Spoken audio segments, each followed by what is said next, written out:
Cinema, அரசியல், முதலீடு, விவசாயம் மற்றும் பல உபயோகமான தகவல்களை தெரிஞ்சுக்க விகடன் ஆப் இன்ஸ்டால் பண்ணுங்க.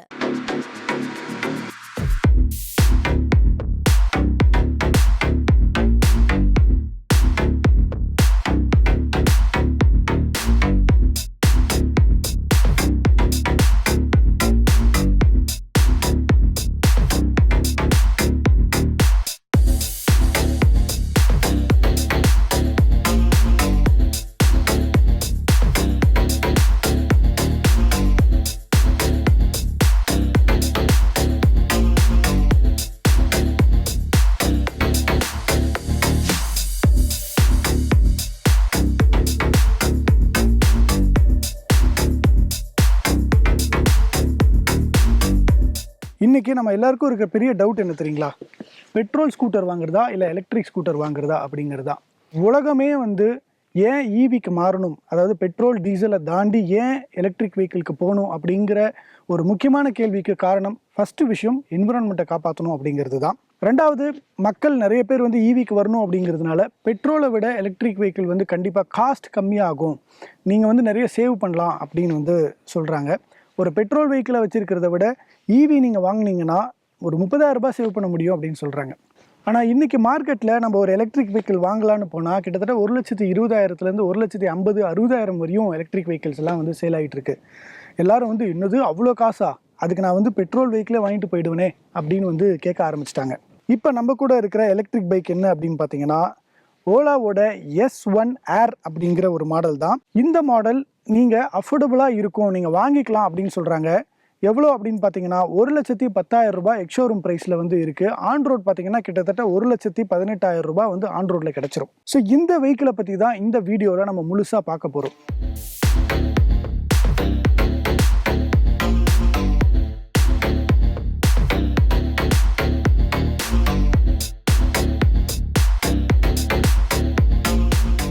ஒரு எலக்ட்ரிக் வெஹிக்கிளோட காஸ்ட் ஏன் அதிகமாகுது அப்படின்னு பார்க்கும்போது அதுக்கு முக்கியமான ரீசன் பேட்டரி தான். பேட்டரி செல்ஸை இம்போர்ட் பண்ணுறது ஒரு முக்கியமான காஸ்ட்டாக இருக்குது. ரெண்டாவது, நம்ம இன்டர்னல் கம்பஷன் இன்ஜினில் பார்த்தீங்கன்னா இன்ஜின் இருக்கும், இன்ஜினில் நம்ம பெட்ரோலை போடுவோம், அதுக்கப்புறம் அது ஒரு கம்பஷன் நடக்கும். பட் இங்கே பார்த்தீங்கன்னா பேட்டரியிலேருந்து எனர்ஜி கிடைக்கும். அந்த எனர்ஜி ஒரு மோட்டாரை சுற்ற வைக்கும். அந்த மோட்டார் டயர் கனெக்ட் ஆகிருக்கும், அந்த டயர் சுற்றும், அதில் நம்ம மூவ் ஆகுறோம். இந்த மோட்டாரே 2 வகைப்படும். ஒன்று பார்த்தீங்கன்னா தனியாக ஒரு மோட்டரை ஃபிக்ஸ் பண்ணி அதுலேருந்து ஒரு பெல்ட்டை கனெக்ட் பண்ணுவாங்க டயருக்கு. இன்னொரு மோட்டார் என்னென்னு பார்த்தீங்கன்னா டைரெக்டாக வீல்லையே கனெக்ட் பண்ணிவிடுவாங்க. அதாவது ரியர் வீல்லையே மோட்டாரை ஃபிக்ஸ் பண்ணிவிடுவாங்க. அதை ஹப் மோட்டார் அப்படின்னு சொல்லுவாங்க. ஓலா ஃபஸ்ட்டு மார்க்கெட்டில் வர்றப்ப இந்த மாதிரி ஹப் மோட்டார் அப்படிங்கிற ஒரு விஷயத்தை கொண்டு வரல. அவங்க தனியாக, அதாவது செப்பரேட் மோட்டாரை வச்சு மோட்டார்லேருந்து பெல்ட் மூலிமா அவங்க கனெக்ட் பண்ணியிருந்தாங்க. இது எஃபிஷியண்ட்டாக இருக்கும், ரொம்ப பர்ஃபார்மன்ஸ் அதிகமாக இருக்குங்கிற அதே நேரத்தில் காஸ்ட்டும் ரொம்ப அதிகமாக இருந்தது. ஆனால் இப்போ மக்கள் எங்களுக்கு காஸ்ட் கம்மியாக வேணும்னு கேட்குறாங்க. அதாவது நாம் ரொம்ப கம்மியான விலைக்கு எலக்ட்ரிக் வெஹிக்கிள் வேணும் அப்படின்னு கேட்குறதுனால ஓலா இப்போ ரியர் வீலில் ஹப் மோட்டாரை ஃபிக்ஸ் பண்ணியிருக்காங்க. காஸ்ட் கம்மியானதுக்கான முக்கியமான ரீசன் இதுதான். ரெண்டாவது ஒரு முக்கியமான ரீசன் என்ன அப்படின்னு பார்த்தீங்கன்னா சஸ்பென்ஷன். இதுக்கு முன்னாடி ஓலா சிங்கிள் ஃபோக் சஸ்பென்ஷனை முன்னாடி கொடுத்துருந்தாங்க. இப்போ டுவல் ஃபோக் சஸ்பென்ஷன் கொடுத்தாச்சு. அதே மாதிரி ரியர்லையும் மோனோஷாக் சஸ்பென்ஷன் கொடுத்துருந்தாங்க. ஆனால் இப்போ ட்வின் சஸ்பென்ஷன் இங்கே இதில் கொடுத்துருக்காங்க. ஓகே, இது ஒரு முக்கியமான சேஞ்ச். அடுத்து இன்னொரு சேஞ்ச் என்ன அப்படின்னா, இதுக்கு முன்னாடி ஓலா பைக்கில் ஃப்ரண்ட் அண்ட் ரியர் ரெண்டுத்துலேயும் டிஸ்க் பிரேக்ஸ் கொடுத்துருந்தாங்க. ஆனால் இப்போ இதில் ட்ரம் கொடுத்துருக்காங்க. அடுத்து இந்த மோட்டரோட கெப்பாசிட்டியும் கம்மி பண்ணிட்டாங்க. இந்த பேட்டரியோட கெப்பாசிட்டியும் கொஞ்சம் கம்மி பண்ணியிருக்காங்க. இதனால் இது போகிற டாப் ஸ்பீடு கம்மியாக இருக்குது, இது கொடுக்குற ரேஞ்ச் கம்மியாக இருக்குது, இதோட பெர்ஃபார்மன்ஸ் கம்மியாக இருக்குது. பட் இருந்தாலும் நமக்கு அஃபோர்டபுளான ப்ரைஸில் வருது. இதோட டாப் ஸ்பீடு மேக்ஸிமம் 90 km/h போகும். இதோட ரேஞ்ச் பார்த்தீங்கன்னா 125 km ஃபுல் சார்ஜில் கொடுக்கும் அப்படின்னு சொல்கிறாங்க. இதுக்கு முன்னாடி ஓலாவில் பார்த்தீங்கன்னா உங்களுக்கு எக்கோ, நார்மல், ஸ்போர்ட், அப்புறம் ஹைப்பர் மோட் அப்படின்னு இருக்கும். இதில் அந்த ஹைப்பர் மோட் அப்படிங்கிறத ரிமூவ் பண்ணிட்டாங்க. S1ல பார்த்தீங்கன்னா motor power peak power 8.5 kW இருக்குது அப்படின்னா இதில் 4.5 kW தான் பீக் பவராக வச்சுருக்காங்க. ஸோ பாதிக்கு பாதி மோட்டாரோட பவர் குறைஞ்சிருக்கு. Boot space 34 litre. அதே மாதிரி இந்த ஸ்க்ரீனோட ரெசல்யூஷன் பார்த்தீங்கன்னா 800x480 ரெசல்யூஷன் தான் கொடுத்துருக்காங்க. இதில் இருக்கிற பேட்டரி பார்த்தீங்கன்னா 3 kWh பேட்டரி இருக்குது. இதோட சீட் ஹைட் 806 mm. இதோட கிரவுண்ட் கிளியரன்ஸ் பார்த்தீங்கன்னா 160 mm ஆயிருக்கு. இதோட மொத்த வெயிட் பார்த்தீங்கன்னா 108 kg தாங்க இருக்குது. ஸோ அதனால தான் இவங்க பேட்டரி கெப்பாசிட்டியோ பெர்ஃபார்மன்ஸோ குறைஞ்சா கூட ரேஞ்ச் அதிகமாக 125 km/h சார்ஜ் கொடுக்க முடிஞ்சிருக்கு. இந்த S1Air வந்து 2 வீக்ஸ் முன்னாடி தான் லான்ச் பண்ணாங்க. இன்னும் ஷோரூம்ஸில், அதாவது ஷோரூம்னு நான் சொல்ல முடியாது, ஏன்னா ஓலாக்கு வந்து ஷோரூம்ஸ் கிடையாது, எக்ஸ்பீரியன்ஸ் சென்டர்ஸ் அப்படின்னு சொல்லலாம்.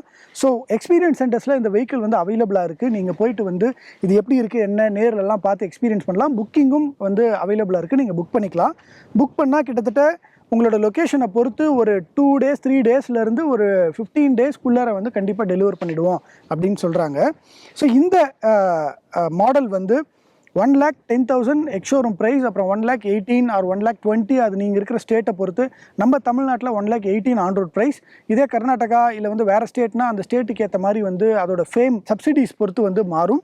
ஸோ அது வந்து நீங்கள் ஒவ்வொரு ஸ்டேட்டில் நீங்கள் செக் பண்ணிக்கலாம், வேறு ஸ்டேட்டில் இருக்கீங்க அப்படின்னா. இதோட ஓவரால் லுக்கு ஒரே மாதிரி, டிசைன் வந்து ஒரே மாதிரியாக இருந்தாலும் இதோட பிளாட்ஃபார்மை வந்து டோட்டலாக வந்து Gen 2 பிளாட்ஃபார்மில் வந்து பண்ணியிருக்காங்க.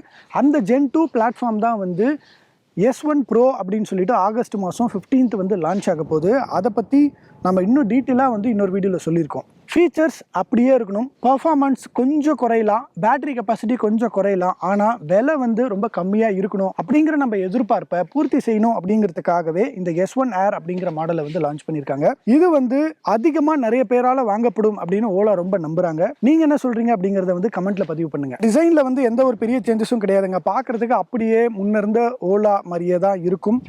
அதே டிசைன் பேட்டர்னை தான் வந்து இவங்க வந்து ஃபாலோ பண்ணியிருக்காங்க. டிசைனை தாண்டி பர்ஃபார்மன்ஸ் அப்படின்னு வர்றப்ப முக்கியமான சேஞ்ச் இந்த இடத்துல தான் நடந்திருக்கு. ஸோ மோட்டாரை வந்து மிட் டிரைவ் மோட்டார்லேருந்து தூக்கி நேராக ஹப் மோட்டர் ஆக்கிட்டாங்க. ஸோ அதனால் மோட்டார் வந்து டைரெக்டாக வீலுக்குள்ளே போயாச்சு. மற்றபடி இதில் ஃபீச்சர்ஸை பொறுத்தவரையும் முன்னாடி இருந்த S1 மாடலில் என்னென்ன ஃபீச்சர்ஸ் இருக்கோ அதே ஃபீச்சர்ஸை இதுலேயும் வந்து கேரி பண்ணியிருக்காங்க. ஸோ நீங்கள் அதில் வந்து மியூசிக் கேட்டுக்கலாம், ப்ளூடூத் கனெக்டிவிட்டி, அதுக்கப்புறம் வந்து மொபைல் ஆப்பில் வந்து நீங்கள் தேவையான நேவிகேஷன், எவ்வளோ ரேஞ்ச் போகுது அப்படிங்கிற ஏகப்பட்ட விஷயங்கள் வந்து முன்ன இருந்ததை விட இன்னும் நல்லா என்ஹான்ஸ் பண்ணி அதை வந்து இன்னும் ரொம்ப சூப்பராக ஃபாஸ்ட்டாக ஃபங்க்ஷன் ஆகிறதுக்கு சாஃப்ட்வேர்ஸை இம்ப்ரூவ் பண்ணியிருக்கிறதா ஓலா சொல்லியிருக்காங்க. இதை விட இன்னொரு பயங்கரமான சர்ப்ரைஸ் என்ன தெரியுங்களா? இந்த S1Air-ஐயும் தாண்டி இன்னொரு மாடல் 1 lakhக்குள்ளே லான்ச் பண்ண போகிறதா ஓலா சொல்லியிருக்காங்க. ஆனால் அதை பற்றி எந்த டீட்டெயிலும் சொல்ல, இந்த வார்த்தையை மட்டும்தான் சொன்னாங்க. ஸோ கூடிய சீக்கிரம் 1 lakhை விட இன்னும் கம்மியாக ஒரு ஸ்கூட்டர் வந்து கண்டிப்பாக நமக்கு அவைலபிளாக இருக்க போது ஓலா கிட்டேருந்து. நீங்கள் ஓலாவோட S1 வெஹிக்கிளை ஓட்டியிருந்தீங்கன்னா அந்த வெஹிக்கிளை ஓட்டுறதுக்கும் இதுக்கும் பெரிய டிஃப்ரென்ஸ் இருக்குமா அப்படின்னு கேட்டிங்கன்னா எனக்கு இன்னும் பெருசாக ஃபீல் ஆகலைங்க. லைட்டாக பவர் கம்மியாக இருக்குதுன்னு அவங்க சொல்லியிருந்தாலும் எனக்கும் அந்த பவர் கண்டிப்பாக தெரியும். ஏன்னா வந்து மோட்டாரில் வந்து அந்த பவர் கம்மியாக இருக்குது. ஆனால் அதில் முக்கியமான விஷயம் என்ன அப்படின்னா ஹைப்பர் மோடு இல்லாதது தான். ஸோ அவங்க அந்த ஹைப்பர் மோடு இல்லாதனால நம்ம வந்து அந்த இமீடியட் டார்க் வந்து நமக்கு வந்து அவைலபிளாக இருக்காத தவிர்த்து மற்றபடி நீங்கள் எக்கோ மோட்லேயோ நார்மல் மோட்லேயோ ஸ்போர்ட் மோட்லேயோ போகிறப்ப நம்ம முன்னே இருந்த S1-ஐ என்ன எக்ஸ்பீரியன்ஸ் பண்ணமோ அதே தான் இதுலேயும் எக்ஸ்பீரியன்ஸ் பண்ணுறோம்.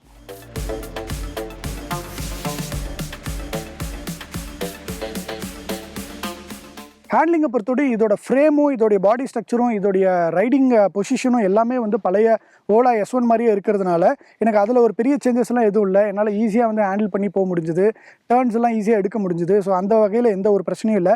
பிரேக்கிங் வந்து கண்டிப்பாக இதில் வந்து ட்ரம் இருக்கிறதுனால ஒரு மாதிரி பிரேக்கிங் ரொம்ப கஷ்டமாக இருக்குமோ அப்படின்னு நினச்சேன்.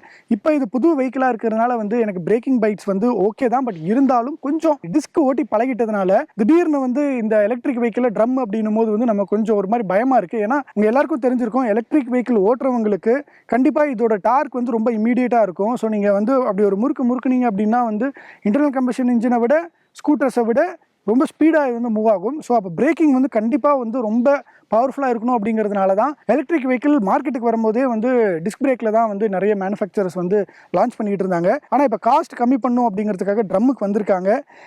ட்ரம்மோட பெர்ஃபார்மன்ஸ் ஓகே தான், நான் இல்லைன்னு சொல்லலை. பட் இருந்தாலும் எனக்கு கொஞ்சம் பிரேக்கிங்கில் பயமாக தான் இருந்துச்சு. இப்போ வர்ற எல்லா வெஹிக்கிள்ஸ்லையும் வந்து நம்ம ABS இருக்கணும், ட்ராக்ஷன் கண்ட்ரோல் இருக்கணும், அப்படி இப்படின்னு நம்ம இன்டர்னல் கம்பஷனில் ஏகப்பட்ட ஃபீச்சர்ஸ் இருக்கணும்னு எதிர்பார்க்குறோம்.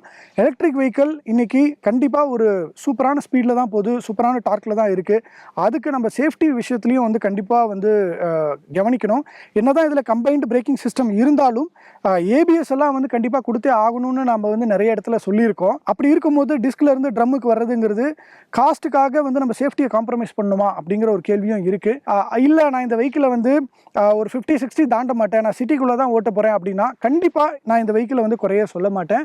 அவங்களுக்கு எந்த பிரச்சனையும் கிடையாது. ஆனால் இந்த வெஹிக்கிளை வாங்கிட்டு நான் வந்து ஹைவேல போகிறேன், ஒரு 80-90ல் நான் போகிறேன் இந்த வெஹிக்கிளை வச்சுக்கிட்டு அப்படின்னும் போது இந்த பிரேக்குக்கு நம்ம இம்பார்ட்டன்ஸ் கொடுத்தாகணும். அப்போ தான் ஓலா என்ன சொல்லுவாங்கன்னா, அப்போ நீங்கள் இந்த ஏரை வாங்காதீங்க, ப்ரோ வாங்கிக்கோங்க, அதில் டிஸ்க் இருக்குது அப்படின்னு சொல்லுவாங்க. ஸோ இது எல்லாமே வந்து ஒரு பிஸ்னஸ் ஸ்ட்ராட்டஜி தான்.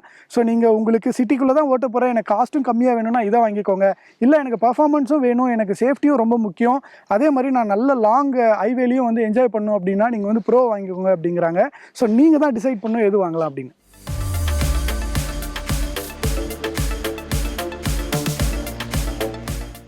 ஃபஸ்ட்டு சொன்ன விஷயத்துக்கு திரும்பி கடைசியாக வரேங்க. எலக்ட்ரிக் வெஹிக்கிள் வாங்கலாமா வேணாவா அப்படிங்கிற ஒரு கேள்வி தான். இது எல்லாமே அவங்கவுங்க தேவையை பொறுத்து நீங்கள் தான் முடிவு செஞ்சுக்கணும். பட் இருந்தாலும் ப்ரோஸ் அண்ட் கான்ஸை நான் ரொம்ப குயிக்காக சொல்லிடுறேன்.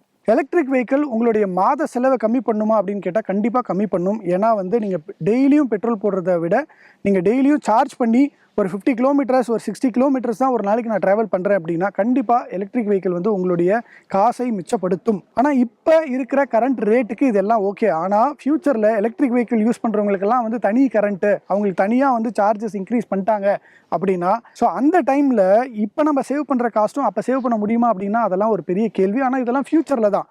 இப்போ கம்மி ஆகுமா அப்படின்னா கண்டிப்பாக கம்மி ஆகும். ஆனால் உங்களுடைய தேவை கண்டிப்பாக நீங்கள் வந்து ஒரு நாளைக்கு ஒரு 60, 70 இல்லை 80 கிலோமீட்டர்ஸ் தான் நான் ஓட்ட போகிறேன், நான் ஒரு இடத்துக்கு போவேன் திரும்பி வந்துடுவேன் அப்படின்னா ஓகே.